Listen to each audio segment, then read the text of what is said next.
situation. Because I see what they're doing. Some of my daughters have had children out of wedlock. I've seen the deadbeat dads. I've seen good dads. But you hit it on the head. You got to hit it from inside. You got to hit it right there at the core. We got to keep hammering it. We got to keep hammering it. And I also say, if you washed in the blood of Jesus, you will be helped. That does help. That's a fact. I'm telling you from bottom line. But just a statement. But that's where we are right now. You know, it's a lot of different battles we're fighting. I tell you what, I just wish he had put me on my knees to make me come back to him. But he put me on my knees. I didn't know where else to go. Because the place I was in. And I went on back, and I've been better ever since then. So I understand. Other questions? Yes, sir.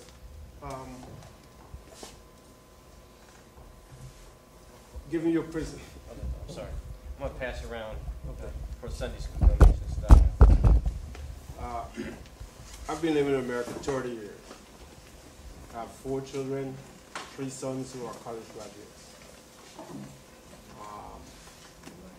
One of the things that I've seen, giving your talk, giving your presentation, there's only one word that, to me, that counters all of that, the black youth. And I'm so happy this young man is here.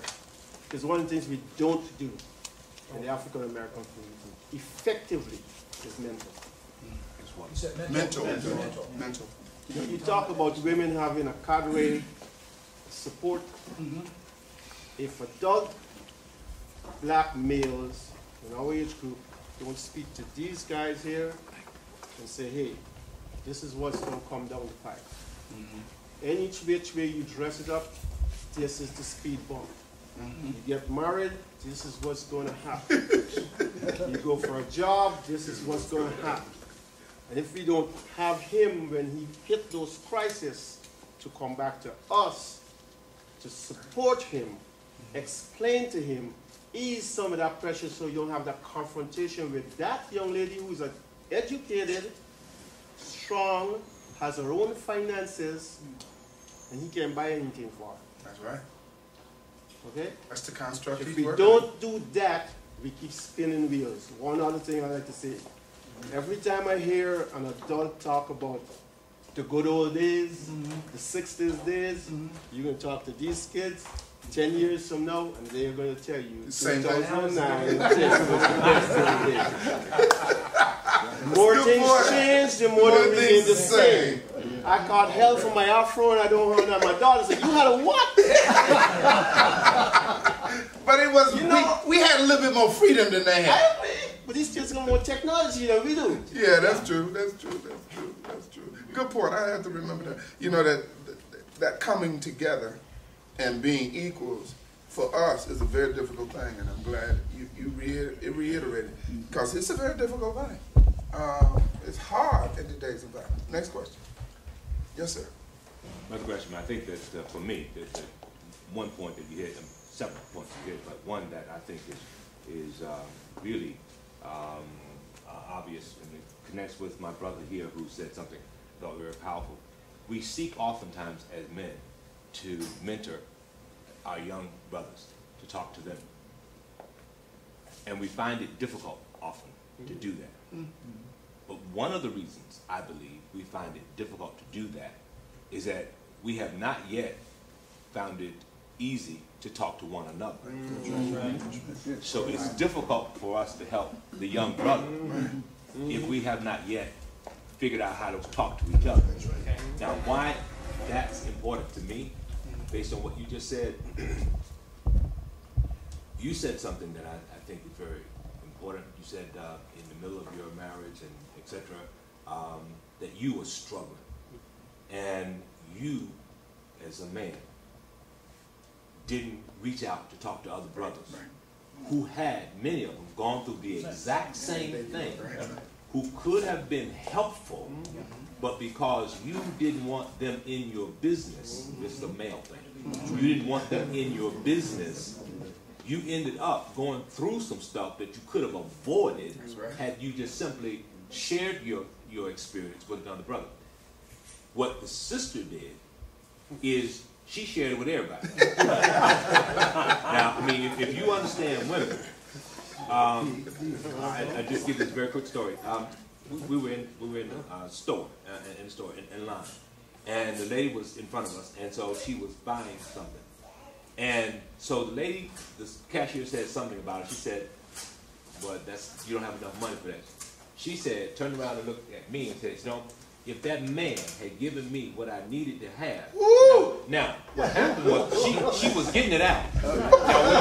And I just happened to be standing there. And so it didn't matter to her. It had to come out. The one thing about black women, it's going to come out. And she don't care. You could be on the phone and you say, "Well, is your husband there?" No, I don't know exactly where he is. And if you see him, then he goes, "Oh, wait a minute, I just asked if he's home." So my point is, they're going to get it out of you. Which also indicates why their suicide rate is lower.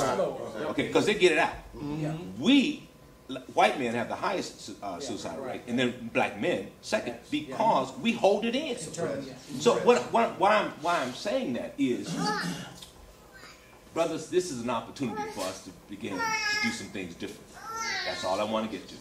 And I would hope that we would leave here, a takeaway that we would leave here, so we need to begin to talk with one another, as opposed to hold stuff in. And I'll deal with this later on, but you of age have a great deal of wisdom, and it would be a travesty for you to take that wisdom to the grave. All right.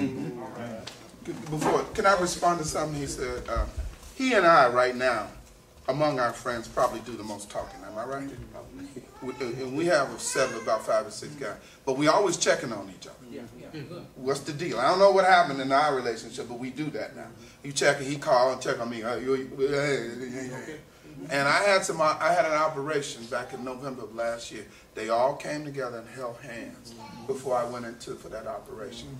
And my mama was there. My mama said, "Hey, you've never seen nothing like that." Didn't y'all? They all came and they held hands in a circle, and we got in there and we prayed together that I'd come out of this operation. And my mama said, "I ain't never seen nothing like that." Now your question, young man. Oh, I just want to add something. You said that working with young folk. A lot of times I've seen men, as they try to work with young people, they get discouraged because it doesn't feel like they're reaching them. But it's just like anything else. Certain people with their different personality can reach certain kids. And a kid that you might not be able to work with, somebody else might be able to. So keep that in the back of your mind, because I have seen older men try to get involved with younger kids and they get discouraged because it didn't work. Yeah. It's not the connection. Now, as much as we would probably like to talk, but time is a monster we have to deal with. I have enjoyed myself. Gentlemen, I appreciate your audience. I hope I passed some stuff along. Yes, sir. Question. Yes.